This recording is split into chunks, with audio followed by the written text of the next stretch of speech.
আমাদের জীবনে সুখ দুঃখ সম্পর্কে টানাপোড়েন সবকিছু যেন একটার সাথে একটার একটা অদ্ভুত যোগসূত্র রয়েছে। আর কেউ বলেন যে এটা আমাদের সিদ্ধান্তের ফল, কেউ বলেন নিয়তি। আর জ্যোতিষ শাস্ত্র বলে গ্রহ নক্ষত্রের প্রভাবও কিন্তু আমাদের জীবনে রয়েছে এবং এর উত্তর আমরা জ্যোতিষ শাস্ত্র থেকেও পেতে পারি। নমস্কার, সমাজ দর্পণে আপনাদের স্বাগত। সঙ্গে রয়েছে আমি শুভ্রস্মিতা। আর আজ আমরা আমাদের স্টুডিওতে আমন্ত্রিত অতিথি হিসেবে যাকে পেয়েছি, অধ্যাপক ডক্টর সুনীল শাস্ত্রী, হস্তরেখা, নমস্কার। কুষ্টি, বাস্তুতন্ত্র, সংখ্যাতত্ত্ব, রুদ্রাক্ষ বিশারদ ইত্যাদি বিভিন্ন বিষয়ে তিনি অভিজ্ঞ এবং একজন রিটায়ার্ড টিসিএস অফিসারও। ওনার সাথে আজ আমরা আলোচনা করব যে জোটক, জোটক, বিবাহ বিচ্ছেদ, এই সমস্ত বিষয় নিয়ে। নমস্কার স্যার, পর্দায় আপনাকে স্বাগত জানাই। আমি সর্বপ্রথমে যে ভুবনেশ্বরী টিভিকে আমার অভিনন্দন এবং কৃতজ্ঞতা প্রকাশ করছি, কারণ এইরকম একটা প্ল্যাটফর্মে আমাকে টক শোতে আমন্ত্রণ করাতে। আর বিশেষত জোটক সম্পর্কে বলবো স্যার, এর আগে আপনি একজন TCS officer, retired TCS officer, তারপর পাশাপাশি আপনি এখন এই পেশায় রয়েছেন। তো আপনার একটু অভিজ্ঞতা বা আপনার কি কি অ্যাচিভমেন্ট রয়েছে এই সম্পর্কে একটু প্রথমেই জানবো। আমি ঠিক শৈশব অবস্থা থেকেই এই জ্যোতিষশাস্ত্রের উপর অনুরাগী ছিলাম। তখন থেকে আমি স্টাডি করতাম এবং আমার যে কর্মজীবনের ফাঁকে ফাঁকে আমি এটাকে স্টাডি করতাম এবং এর মধ্যে দিয়ে আমি ডিগ্রি, ডিপ্লোমা, মাস্টার ডিগ্রি এবং পিএইচডি করেছি কলেজ অফ জ্যোতির্বিদ্যা থেকে, কলকাতা থেকে। আর এরপরে আমি যখন 2012-এর ফেব্রুয়ারিতে রিটায়ারমেন্ট নিই, সেই থেকে আমি আবার কলেজের অধ্যাপক ও সনাতন জ্যোতিষ কলেজের অধ্যাপক হিসাবে আমি দীর্ঘ 14 বছর চালাচ্ছি এবং এর মধ্যে আবার প্রিন্সিপাল হিসাবে 4 বছর ছিলাম। আর বর্তমানেও আমি অধ্যাপনার কাজেই ব্যস্ত আছি এবং আমার কাজ হচ্ছে বিশেষত লেখালেখি, অর্থাৎ জ্যোতিষশাস্ত্র সম্পর্কে আমার বিশেষভাবে লেখার আগ্রহ। সেই সম্পর্কে আমি এই যে বই লিখেছি জ্যোতিষ শিক্ষার সহজ পদ্ধতি, এটা শুধু ত্রিপুরাতে নয়, ওয়েস্ট বেঙ্গলও প্রচার প্রসার আছে এবং বহু বিদ্যালয়েও এটা পাঠ্য বই হিসাবে গৃহীত হয়েছে। এছাড়াও রত্ন সম্পর্কেও আমি ত্রিপুরাতে এখানে জ্যোতিষের সম্পর্কে জ্যোতিষশাস্ত্রের রত্ন বিচার ও ভাগ্যের পরিচয়, এই বইখানেও লিখেছি এবং এটাও বেশ প্রচার প্রসার পেয়েছে। মানে আপনি এক সময় অ্যাডমিনিস্ট্রেশন চালিয়েছেন আর এখন এবার মানুষের জীবনটাকে চালাচ্ছেন, তাই তো? এটাই একটা ইচ্ছা শক্তি আমার, যে আমি কিছু শেখা, কিছু একটা করা, কিছু একটা উপকারে আসলে এটা আমি গর্ববোধ করি। এটা আর কি সময়টা কি মানে হয়তো চাকুরি জীবনে যখন চাকুরি করেছেন, এর জন্যই আমরা বলি যে আমাদের অবসর জীবনটা হলো সেই সময় যখন আমরা নিজেকে খুঁজতে পারি, নিজেকে জানতে পারি। ঠিক আপনার ক্ষেত্রেও সেটাই হয়েছে। চেষ্টা করছি একদম। তাহলে যাচ্ছি আমাদের মূল আলোচনায়। স্যার, প্রথমেই জানবো যে মানে জোটক বলতে কি বোঝায়? হ্যাঁ, এটা একটা ভালো প্রশ্ন। জোটক বলতে কি বোঝায়? বিবাহের পূর্বে বর এবং কন্যা উভয়ের যে ছকে যে রাশির বিচার করে আমরা যে ফলাদেশ করি সেটাকেই জোটক বলে। এবং জোটকের ক্ষেত্রে দেখা যায় যে অষ্টকোট 36 গুণের বিচার। এখানে আমরা দেখিয়েছি অষ্টকোট 36 গুণের বিচার হচ্ছে, অষ্টকোট হচ্ছে বর্ণ, বৈশ্য, তারা, জুনি, গ্রহ, গণ, রাশি, নারী, এটা হচ্ছে 8টা কোট। এবং এই 8টা কোটের মধ্যে 36 গুণের বিচার, যে বর্ণের হচ্ছে 1 গুণ, বৈশ্যর হচ্ছে 2 গুণ, তারার হচ্ছে 3 গুণ এবং জুনি কোট হচ্ছে 4 গুণ। এরপরে হচ্ছে যে গ্রহ 5 গুণ, গণ হচ্ছে 6 গুণ, রাশি হচ্ছে 7 গুণ, আর ভকর যেটা নারীভেদ যেটা, সেটা 8 গুণ। এই সব মিলিয়ে 36 গুণের বিচার।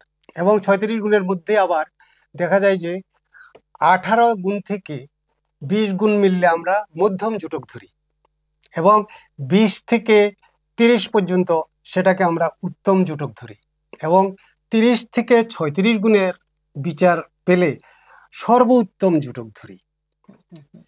এই বিচারটা আমরা ঠিক এইভাবেই জুটকের বিচার করে থাকি। আচ্ছা, বিবাহ বিচ্ছেদের ক্ষেত্রে জটকের ভূমিকাটা কতটুকু? হ্যাঁ, বিবাহ বিচ্ছেদের ক্ষেত্রে বিশাল ভূমিকা জুটকের। যুগ যুগ ধরে আমরা জুটককে প্রায়োরিটি দিয়ে এসেছি, এবং সেই থেকে বর্তমান পর্যন্ত আমরা বিবাহ বন্ধনে আবদ্ধ হওয়ার পূর্বে জুটকটা মিলিয়ে নেই। কারণ সেখানে যদি জুটকের ক্ষেত্রে যদি ব্যতিক্রম থাকে, যদি জুটক না মিলে, তাহলেই পারিবারিক জীবনে খুব বেশি সমস্যা এবং বিবাহ বিচ্ছেদ নানা রকম সমস্যার আমরা সম্মুখীন হয়ে থাকি আর কি। সেই ক্ষেত্রে অনেক সময় দেখা যায় যে মানে 36 গুণের মধ্যে 36 গুণই মিলেছে, হ্যাঁ, তারপরেও বিবাহ বিচ্ছেদ হয় কেন? হ্যাঁ, এটা একটা কথার কথা। আসলে 36-এ 36 গুণ পাওয়া খুব দুরূহ ব্যাপার। কারণ আমাদের যে বিচারটা হচ্ছে যে একটা জাতক এবং জাতিকা যদি একই বৎসরে জন্মগ্রহণ করে, একই মাসে জন্মগ্রহণ করে, একই দিনে জন্মগ্রহণ করে, একই সময়ে জন্মগ্রহণ করে, একই স্থানে জন্মগ্রহণ করে, এই 5টা ক্রাইটেরিয়া যদি একই হয়, তাহলে 36-এ 36 গুণ মিলবে। নতুবা জুটকের ক্ষেত্রে সেখানে এই 5টা ক্রাইটেরিয়া যদি না মিলে, তাহলে 36-এ 36 গুণ মিলে না। আমার যে বিচারের ক্ষেত্রে আমি দেখেছি হয়তো 34-35 বড় জোর মিলছে, এইরূপ পেয়ে থাকি আমরা। 36-এ 36 গুণ পাওয়া খুবই দুরূহ, এটা আর কি। ঠিক, কারণ দুটো মানুষ তো আর পুরোপুরি একরকম হয় না। আবার দেখা যায় যে আমাদের যে সময় যে টাইমটা সম্পর্কে যদি একটু এদিক সেদিক হয়, 1 মিনিটের কারণেও অনেক কিছু ঘটে যায়, আবার ব্যতিক্রম হয়ে যায়। আবার দেখা যায় যে আমাদের যে 180 ডিগ্রি অন্তর অন্তর লঙ্গিটিউড ল্যাটিটিউড চেঞ্জ হয়ে যায়। তো লঙ্গিটিউড ল্যাটিটিউড চেঞ্জ হওয়া মানে পরিবর্তন। সেক্ষেত্রে 36-এ 36 গুণ মিলা খুব টাফ, কষ্টকর, হয় না, এরকম আর কি। এই যে মানে অষ্টকূট এবং 36 গুণ বিচারের পরও আমরা অনেক সময় দেখি যে বিবাহ বিচ্ছেদ ঘটে, বা এটার মানে এই সম্পর্কে যদি একটু বলেন। এটাও ঠিক যে অষ্টকূট 36 গুণের বিচারের পরেও আরো 4টে বিষয়ে বিচার করতে হয়। ছক, সেই জন্যই জুটক অনেকে বলে যে আমি তো জুটক মিলিয়ে বিচার করে বিবাহ বন্ধনে আবদ্ধ হয়েছি, কিন্তু এক্ষেত্রে কেন সমস্যা হলো, কেন বিবাহ বিচ্ছেদ হলো? সেক্ষেত্রে আরো 4টা জিনিস খুব গুরুত্ব সহকারে অবলোকন করতে হয়। সেই 4টা জিনিস হচ্ছে, যদি কোনো কারণে যে ছকে উভয়ের দারিদ্র্য যোগ থাকে, বা চরিত্রহীনের দোষ থাকে, বা সেখানে দেখা যায় যে আমরা যে ভকুট বলি, সেই ভকুটটা যদি ভালোভাবে বিচার না করা হয়, এছাড়া ষষ্ঠক জুটক একটা আছে, সেটাও যদি আমরা বিচার না করি, তাহলে বিবাহ বিচ্ছেদ হওয়ার সম্ভাবনা 100% থাকে। প্রথমত আমরা দারিদ্র্য যোগ, ছকে যদি দারিদ্র্য যোগ থাকে, যত টাকা পয়সাই ইনকাম করুক, তার দারিদ্রতা ঘুচবে না। এছাড়া দেখা যায় যে আর দারিদ্র যুগের পরে আমরা আসছি যে চরিত্রহীনের দোষ। যদি ছকে যদি চরিত্রহীনের দোষ থাকে, তাহলে বিবাহের পরেও তার এই চরিত্রহীনের দোষটা ফুটে উঠবে, এবং সেই কারণে চারিত্রিক দোষের কারণে বিবাহ বিচ্ছেদ ঘটে থাকে। নানা রকম সমস্যা হয়, ঝগড়াঝাটি, মারামারি, লাঠালাঠি, তারপরে দেখা যায় যে কোর্ট কেস, শেষে দেখা যায় ডিভোর্স।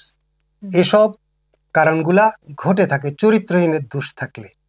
আচ্ছা, তারপরে দেখা যায় যে আমরা ভকট যাকে বলি, শাস্ত্রে বলে জুটক বিচারে 27 গুণ মিললেও যদি ভকট না মিলে, তাহলে সেখানে বিবাহ বিচ্ছেদ ঘটে থাকে। কারণ ভকটটা হচ্ছে আমরা যেটা রাশি কূটকে বলি, সেটা ভালোভাবে বিচার করতে হয়। দেখা যায় যে বর এবং কন্যা দুইজনের ইচ্ছা যে ঠাকুর মন্দির দর্শন করবে। একজন দেখা যায় যে দক্ষিণেশ্বর ভ্রমণ করবে, আরেকজন বলছে না আমি তারাপীঠ দর্শন করব, তাহলে সেখানে দুই মত হয়ে গেল। আবার দেখা যায় যে প্রথমত যে একজন আরেকজনকে কথায় কথায় সমস্যা পীড়িত করে এবং কেউ কাকে সহ্য করতে পারে না, এবং নিজেদের মধ্যে কথার ব্যতিক্রম থাকাতে যে ইগো ভাব আসে, সেই ইগো ভাব থেকে দেখা যায় যে ছোটখাটো বিষয়কে কেন্দ্র করে ঝগড়াঝাটি প্রবল আকার ধারণ করে। শেষে দেখা যায় যে হাতাহাতি, মারামারি, রক্তারক্তি, দেখা যায় যে সেখানে কোর্ট কেস, নানা রকম সমস্যা, এবং বিবাহ বিচ্ছেদের ক্ষেত্রে সেটা একটা খুব গুরুত্বপূর্ণ ভাইটাল পয়েন্ট। আর আরেকটা হচ্ছে যে সেটা পয়েন্ট যেটা বলছিলাম, স্বর অষ্টক জুটক, স্বর অষ্টক জুটক, ষষ্ঠ এবং অষ্টম, অর্থাৎ জন্মছকে 6টা জায়গাতে সেই বিচারটা থাকে। অর্থাৎ যদি কারো বৃষ রাশি, কন্যার যদি বৃষ রাশি হয়, বরের হচ্ছে ধনু রাশি, বৃষ থেকে ধনু পর্যন্ত অষ্টম ঘর হচ্ছে, আবার ধনু থেকে বৃষ পর্যন্ত ষষ্ঠ ঘর হচ্ছে। এই যে অষ্টম, ষষ্ঠ, ষষ্ঠক জুটক এটাকে বলে। আর সেক্ষেত্রে যেখানে দেখা যায় যে এরূপ যেমন আমরা মনে করি কর্কট রাশি, কর্কট রাশি কন্যার হচ্ছে কর্কট রাশি, আর বরের হচ্ছে কুম্ভ রাশি, এখানেও ষষ্ঠক জুটক। আবার দেখা যায় যে কন্যা রাশির ক্ষেত্রে কন্যার হচ্ছে কন্যা রাশি, আর বরের হচ্ছে মেষ রাশি, সেখানে ষষ্ঠক জুটক হয়েছে। আবার দেখা যায় কন্যার হচ্ছে বৃশ্চিক রাশি, বরের হচ্ছে মিথুন রাশি, সেখানেও ষষ্ঠক জুটক। এভাবে মকর রাশি হচ্ছে কন্যার, এবং অষ্টম ঘর হচ্ছে সিংহ রাশি, সিংহ রাশি হচ্ছে বরের। আবার দেখা যায় যে সেরকম মিনের ঘরে মিন রাশি হচ্ছে কন্যার, আর বরের হচ্ছে তুলা রাশি। এই যে স্বর অষ্টক জুটক যেখানে যেখানে থাকে তাদের ক্ষেত্রে বিবাহ বিচ্ছেদের সম্ভাবনা পূর্ণ মাত্রায় থাকে, এবং এই ক্ষেত্রে শাস্ত্রে বলেন যে সেটা শুধু নর নয়, দেবতারাও এই বিবাহ বর্জন করে। তো এগুলি সম্পর্কে ভালোভাবে বিচার না করলে যে জুটকের পরিপূর্ণতা আসে না, সমস্যা আসে। সেই জন্যই বলে যে আমি জুটক বিচার করে বিবাহ বন্ধনে আবদ্ধ করেছি, কিন্তু আবার সেখানে বিবাহ বিচ্ছেদ হলো কি করে।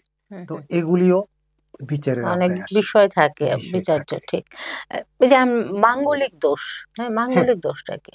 এটা হচ্ছে মাঙ্গলিক দোষ বলতে একটা বিশাল একটা ঘটনা।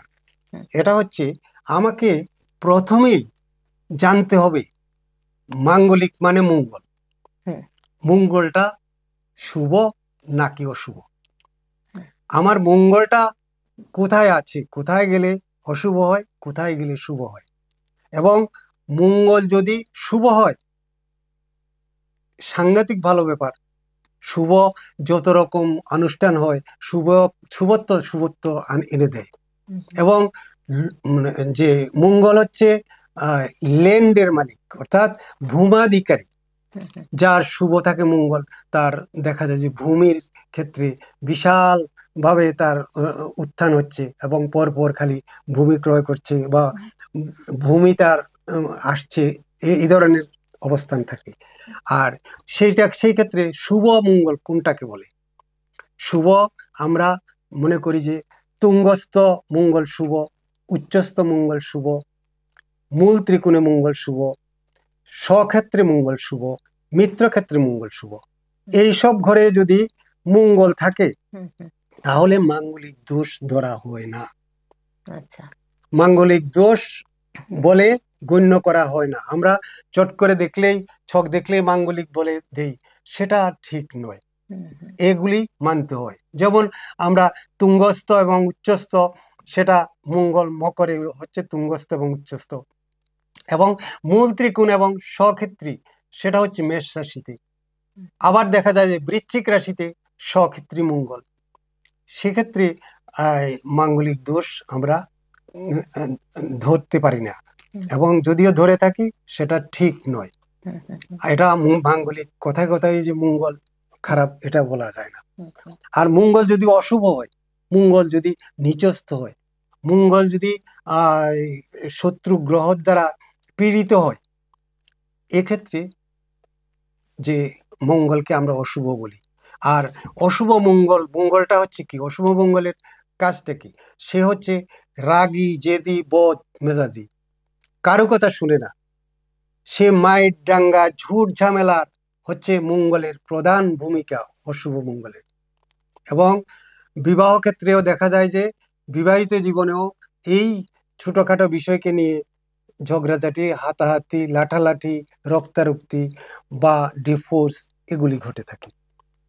আর আমরা মঙ্গলকে যে মাঙ্গলিক দোষ, আমরা এতক্ষণ যেটা বলেছি যে রাশি থেকে জুটক বিচার বলেছি, এখন আমি লগ্ন থেকে বিচারটা বলছি। লগ্ন থেকে মঙ্গল, আমরা কোন কোন ঘরে মঙ্গল থাকলে মাঙ্গলিক দোষ ঘটে থাকে, সেক্ষেত্রে লগ্ন চতুর্থ, সপ্তম, অষ্টম, দ্বাদশ, এই 5টা জায়গাতে মঙ্গল থাকলে সে মাঙ্গলিক দোষ বলে ধরা হয়ে থাকে। আর এই 5টা ঘরে মঙ্গল থাকলে তার ফলাফল বিভিন্ন রকম হয়ে থাকে।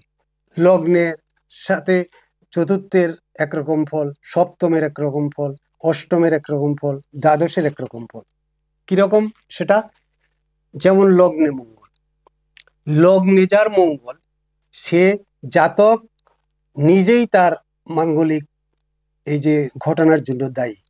পরিবারে সমস্যাটা সে নিজেই সৃষ্টি করে। তার বদমেজাজ, রাগ, জেদ, এটা মানে সে সব সময় খুব টেম্পটেড থাকে এবং তার কথাই সর্বোচ্চে থাকে এবং তার গোপ সব থাকে, যেটা ইগো বলি আমরা, সেটা চরমভাবে থাকে এবং যার ফলে সে পরিবারে যে ভালো ব্যবহার করতে পারে না, রাগ জেদ প্রচণ্ড। তো এই কারণে স্বামী স্ত্রীর মধ্যে যে মাঙ্গলিক অবস্থান, যে খুব তপ্ত পরিবেশ এবং যার পরিণতি খুব ভয়াবহ হয়ে থাকে।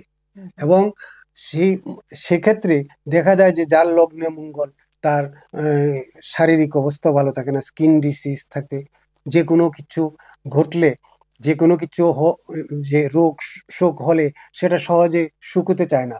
মানে এইসব ছোটখাটো বিষয়কে কেন্দ্র করে খুব বেশি চরম আকার ধারণ করে। এছাড়া যে লগ্নে যার মঙ্গল, সে কিন্তু নিজের ইচ্ছাতেই বেশিরভাগ বিয়ে করে এবং সে কাউকে তোয়াক্কা করে না, সে তার নিজের মতো চলে এবং বিবাহ দেখা যায় যে দেরিতে হয় তাদের। এরপর আসি আমরা চতুর্থে মঙ্গল। চতুর্থ মানে কি? আমাদের গৃহ শান্তির ব্যাপার, সেটা শান্তির গৃহ। এই চতুর্থ ঘরে যদি মঙ্গল থাকে, শান্তিটা নষ্ট করে। এবং এই চতুর্থ ঘরে দেখা যায় যে মঙ্গল থাকা, যে তার ক্ষেত্রে পরিবারের লোকজন যারা আছে তাদের সমস্যাটা বেশি হয় এবং পরিবারে যেমন, আর নিজের ক্ষেত্রে দেখা যায় যে তার যে বন্ধু বান্ধবের থেকে সে সমস্যা পীড়িত হয় এবং সেক্ষেত্রে তার বরের ক্ষেত্রে দেখা যায় যে শ্বশুর বাড়ির তাদের ইন্টারফেয়ার থাকে, তাদের কারণে পরিবারের সমস্যা সৃষ্টি হয়। আবার যে স্ত্রীর ক্ষেত্রেও দেখা যায় যে তার শ্বশুর শাশুড়ি, দেবর, ননদ তাদের জন্য জান প্রাণ চেষ্টা করছে, তাদের জন্য অনেক কিছু করছে, কিন্তু পরিণাম ফলে সে পাবে তিক্ততা। সে তার কাছ থেকে যত রকমের দুরাচার ব্যবহার পেয়ে থাকবে চতুর্থ মঙ্গল যারা কি। আর পাশাপাশি তার ক্ষেত্রে সে পিতার সাথে তার ঘোর শত্রুতা থাকে, ঘোরতর শত্রুতা থাকে চতুর্থ মঙ্গল থাকলে। আর আমরা সপ্তমে যখন মঙ্গল বলবো, সপ্তম হলো যে জাতকের বিপরীতজন, অর্থাৎ স্বামী হলো স্ত্রী, স্ত্রী হলে স্বামী, অর্থাৎ বিপরীতজনের কারণে পরিবারে অশান্তি সৃষ্টি হয়। বিপরীতজনের ব্যবহারের কারণে বিপরীত জন ইন্টারফেয়ার করছেন, বিপরীত জনের যে রাগ জিদ প্রচণ্ড থাকে এবং তাদের ক্ষেত্রে ইগোভাব প্রবল থাকে এবং দেখা যায় যে সেখানে যদি সেই মঙ্গল যদি নিচস্থ হয়, সেই মঙ্গল যদি অশুভ গ্রহের দ্বারা পীড়িত হয়, তাহলে স্ত্রী বাঁচে না। আর সেই বর যদি আবার দ্বিতীয়বার বিয়ে করে, তাহলেও সে কুলোটা পত্নী পাবে এবং দ্বিতীয় বিবাহ দ্বিতীয়বর হিসাবে একজনকে চুজ করে বিয়ে করে। আর সেখানে এই সপ্তমে মঙ্গল দেখা যায় যে আত্মীয় স্বজনের সাথে সম্পর্ক ভালো থাকে না, পিতার সাথে সম্পর্ক ভালো থাকে না। আর পাশাপাশি সেই জায়গাটার ক্ষেত্রে মানে সরাসরি বিপরীত জনের এই অসুস্থতা বোঝায় শরীর সম্পর্কে আর কি। আর তারপরে হলো অষ্টমী মঙ্গল। অষ্টমী মঙ্গলটা এমন একটা জিনিস, সেটা হচ্ছে শ্বশুর বাড়ির লোকজন ইন্টারফেয়ার করবে তার পরিবারে, যে কোনো বিষয়ে শ্বশুর বাড়ির কথা শুনতে হবে, শ্বশুর বাড়ির জন্য যা কিছুই করার শ্বশুর বাড়ির কথা না শুনলে সমস্যা বাড়াবে। অর্থাৎ শ্বশুর বাড়ির লোকেদের কারণে তার ওয়াইফে কুমন্ত্রণা দেবে এবং বিশেষভাবে যুক্তি পরামর্শ দেবে, সেইভাবে চলতে হবে, নতুবা সমস্যা থাকবে। আর অষ্টমের যে মঙ্গল, তার কিন্তু শারীরিক অবস্থা ভালো থাকবে না, পেটের অবস্থা ভালো থাকবে না এবং তার দেখা যায় যে সার্জারি সম্ভাবনা 100% থাকে। জীবনে একটা সময়ে তার অপারেশন একটা লাগবেই, এরকম একটা পজিশন থাকে। আর পাশাপাশি তার যে রাগ জিদের কারণে ভূমি সংক্রান্ত সমস্যা দেখা দেয়, ভূমির ক্ষেত্রে জায়গা জমির ক্ষেত্রে ডিসপুট দেখা দেয়।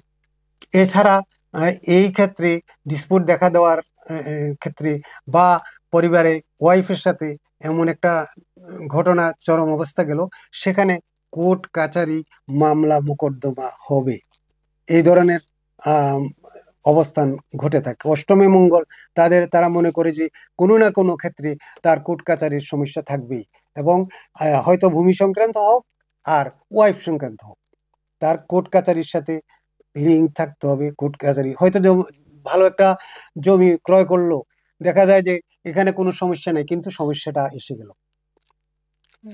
এই ধরনের অষ্টমী মঙ্গল যাদের এই ধরনের হয়ে থাকে। আর দ্বাদশী মঙ্গল, সেটা ক্ষেত্রে দ্বাদশ মানে বিদেশ। দ্বাদশী মঙ্গল মানে কি, আমার যে অবস্থানে যে সেখানে সেই বিদেশ বলতে কি, আমরা ওই যে হসপিটালাইজ কি বলি বুঝি, অনেক সময় একাকিত্বতা দেয়, সে এককভাবে সে হয়তো রোগ সুখে এমন একটা অবস্থায় হসপিটালে পড়ে আছেন, কেউ আর দেখছেন না, হয়তো চাকরি করছেন, তাকে এমন জায়গাতে বদলি করলো যে সেখানে কাউকে দেখছেন না, অর্থাৎ একাকিত্বতা দেবে। দ্বাদশে মঙ্গল সে বিদেশ মানে দূরে থাকবে, একাকিত্বতা দেবে এবং তার ক্ষেত্রে ভিটামিন বি কমপ্লেক্সের অভাব থাকবে তার দেহে, তাকে দুর্বল ভাব দেখা যাবে। এর ক্ষেত্রেও কিন্তু ল্যান্ড সম্পর্কে হোক বা চাকরি জীবনে হোক, কোর্ট কাচারির সমস্যা থাকবে। তবে অষ্টমের মঙ্গলের মতো না, একটু কম থাকবে দ্বাদশ মঙ্গল। তো আমরা ঠিক সেইভাবে 12টা রাশির ক্ষেত্রে 5টা জায়গাতে মাঙ্গলিক দোষ, এই দোষটাকে আমরা অবলম্বন করতে হবে, দেখতে হবে এবং এটার প্রতি সজাগ দৃষ্টি রাখতে হবে। ঠিক সেইভাবে ঘটে থাকে আর কি। বিবাহ বিচ্ছেদের ক্ষেত্রে বুধ আর রবির প্রভাব, এখানে একটা জিনিস আমরা দেখি, রবিটা যদি কোনো কারণে বিবাহের ক্ষেত্রে সপ্তম স্থানে থাকে, রবি তো আলো দেয়, রবি আমরা সূর্যের আলো এবং সপ্ত ঘোরা যে তার শক্তি বুঝি, কিন্তু রবি যার সপ্তমে থাকে তার ক্ষেত্রে ইগোভাব স্বামী স্ত্রীর মধ্যে থাকবেই, চরম ইগোভাব থাকবে এবং সেক্ষেত্রে দ্বিবিবাহের সম্ভাবনা থাকে। কারণ এই যে রবির ক্ষেত্রে ইগোভাব থাকতে গিয়ে কাউকে কেউ ই করে না, কারণ তার রবি মানে আলোকিত, আলোময় একটা জায়গাতে গিয়ে পৌঁছলো, অর্থাৎ তার থেকে তার ওয়াইফের পরিবারটা আরো বেশি হাই, রবি আলোকময়, খুব স্ট্যান্ডার্ড পরিবারের, কিন্তু দেখা যায় যে তাদের মধ্যে ইগোভাব।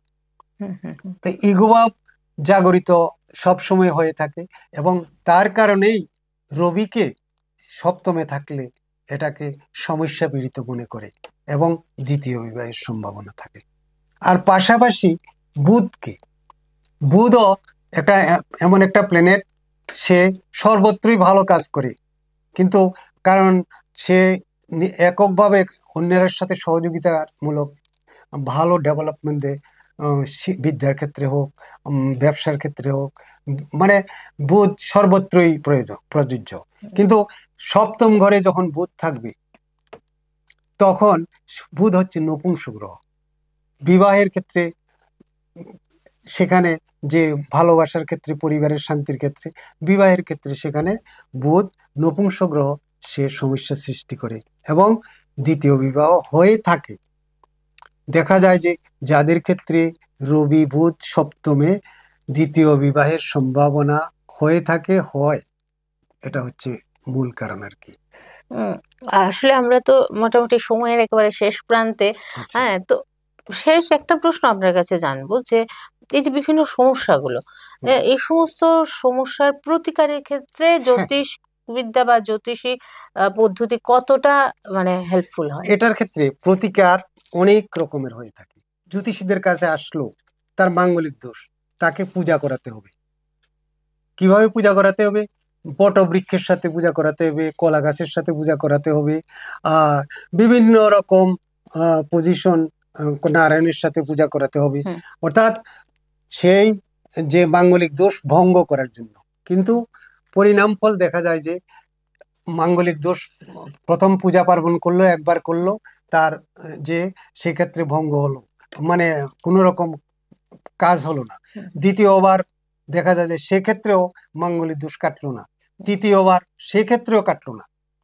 তো এক্ষেত্রে আমরা যেটা বলবো যে পূজা পার্বণ করলে, মাঙ্গলিক পূজা করলে, নিষ্ঠাভাবে করলে এবং যথাযথভাবে করলে সেখানে সফলতা আসবেই।